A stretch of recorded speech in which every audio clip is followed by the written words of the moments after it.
Adi Oladipo, Paul Pogba is like Mesut Ozil, fantastic players that the media just relentlessly targeted for what?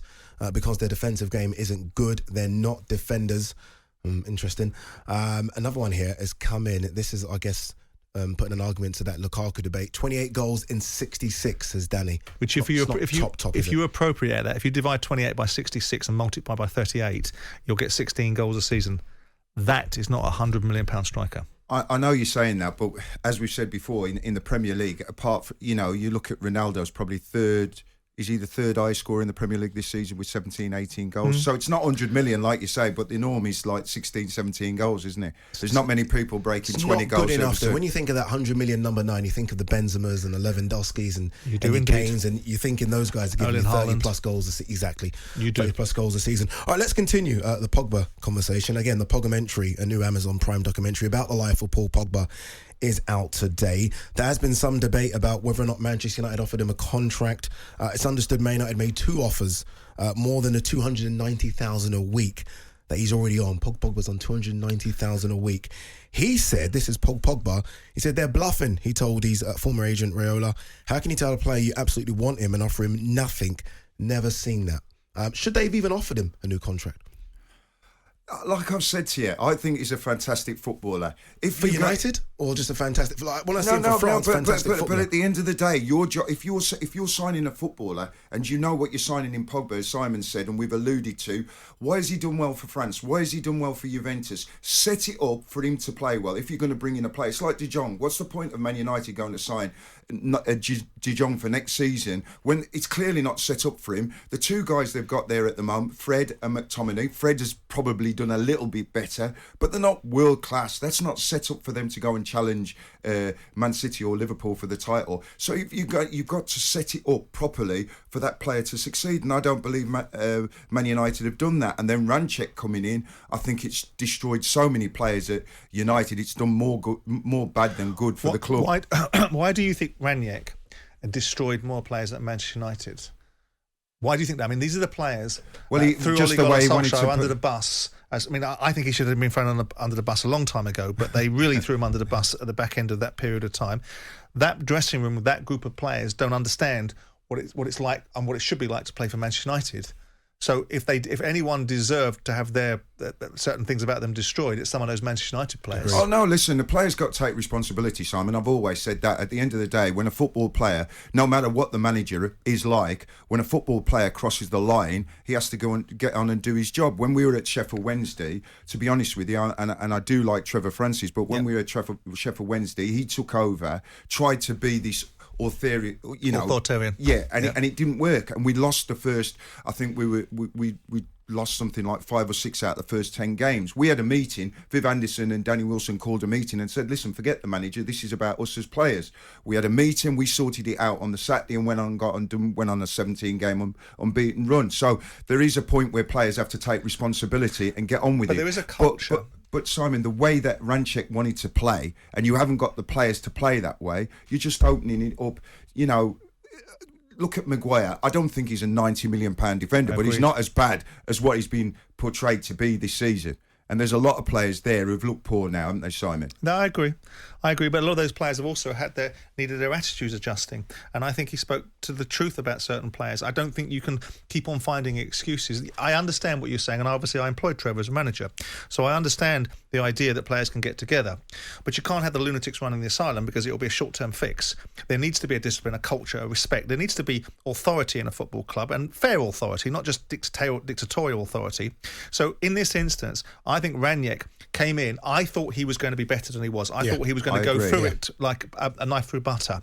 But he didn't, and I think that's because the structural situation at Man United, that they don't have best in class anywhere. With due respect to the John Murtaughs of the world, and due respect to Michael Carrick and so on and so forth, if you really want this club and this team to compete, you've got to get the best. Well, you have to. How can you possibly put them into the same room and come out with Pep Guardiola's team and Jurgen Klopp's team, and even think that you're in the same conversation of being able to bridge that gap? When you talk about Pogba here, talking about his observations going back to him, I really don't understand what he's talking about when he talks about they're bluffing. What is the purpose of a bluff? If you understand someone's bluffing, it's because they're trying to achieve something. If they don't want you, why would they bluff you? Because they're the ones that are actually giving up the value of you as a player. They're the ones that ultimately have paid the £90 million for you. I don't understand what the bluff would be.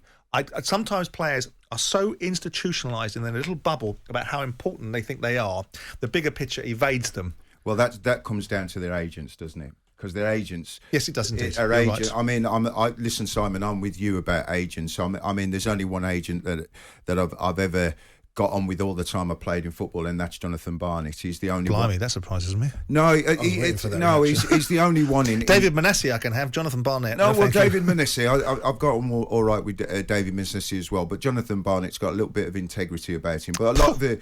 Oh, yeah, well, I mean, obviously, that's probably another show between you might have a different perspective on it from a chairman's point of view in dealing with him. The only speakers you find. Yeah, exactly. And I found him to have a bit of integrity. But I agree with you about most of them. I agree, and they fill the players' heads full of this. Can I get just quickly before we go? I think this is quite important. I want to get your reaction to this. This was on the documentary as well. This is from Paul Pogba's lawyer, Rafaela Pimenta. Yeah. He describes Pogba as the biggest artist there is. Pogba is something we built. Right. It's a brand. It has emojis.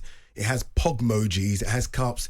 He has the shows. He has the haircuts, and we hope to entertain the people with that. Well, I certainly think there's an artist in there. There'll be a preface to that, and I won't use the word. But he's not a brand. A brand is something that has core values and represents something in people's mind. What he is a brand, though, isn't he? Of course he's not. People use the term brand. I mean, I own 250 retail shops, so I can speak to what a brand looks like. Persil's a brand because you know what it is. It comes in a box, it's branded, it comes with a certain vantage point. A player and an individual isn't a brand, they're an influencer. He has an influence and he has an image. Now, if people like that image and people want to follow that image, that's one thing. If people believe that somehow... what does Paul Pogba stand for? A brand stands for something. You go to John Lewis, never knowingly undersold. That's a brand. That has brand values, brand principles, and an outlook you can recognise. What does Pogba recognise? He divides people's opinions. He's almost a sort of Marmite character where you've got certain people will say... And Carlton's right to say it, where he hasn't been given a stage where he can rage properly. And there's other people who think that he's lazy, laissez-faire, and everything that's wrong with football. And modern-day footballer gets paid far too much money and too much investment. That's still a brand, though. As long as you recognise him. It's not a brand. Recognisability, recognisability and influence and image are not brand because you don't understand the core values. The core values of something is what underpins a brand. Now, what he is he's recognisable. So his lawyer's got it wrong? Of course he's got it wrong. His lawyer's talking out the back of his head. It's nothing to do with brand, it's to do with recognisability. And now recognisability comes with influence, but it fades quickly. So in the greatest respect to him, I'm not his audience anyway, so I wouldn't be the audience that would respond to Paul Pogba. And footballers have a certain reach and a certain length and breadth. And we'll see what Pogba does. But Pogba right now is associated domestically with being, in part, a failed footballer on one of the biggest stages, which is Manchester United. Now, we know there's nuance to that. We know it's because United weren't set up properly. We know that United have been a work in progress for the last 10 years, and that progress never seems to come to an end.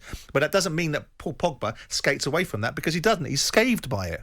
He is affected by the shortness or the failings of Manchester United, because he's not separated from that. We are debating Paul Pogba because Paul Pogba has not been perceived to be a success. In his second spell at Man United, he's not been a success. But if you look at what he's achieved in his career to date, it is massive what he's achieved. I mean, he's won the Serie A 4 times. He's won Coppa Italia, Super Cup in Italy. It's all those 6 years ago. But he's played in teams that have won that. If it wasn't for N'Golo Kante, if it wasn't for Griezmann, if it wasn't for the players in the French team, Simon, he'd be nowhere near it. Simon, he scored 7-8 goals and assists every season in Italy.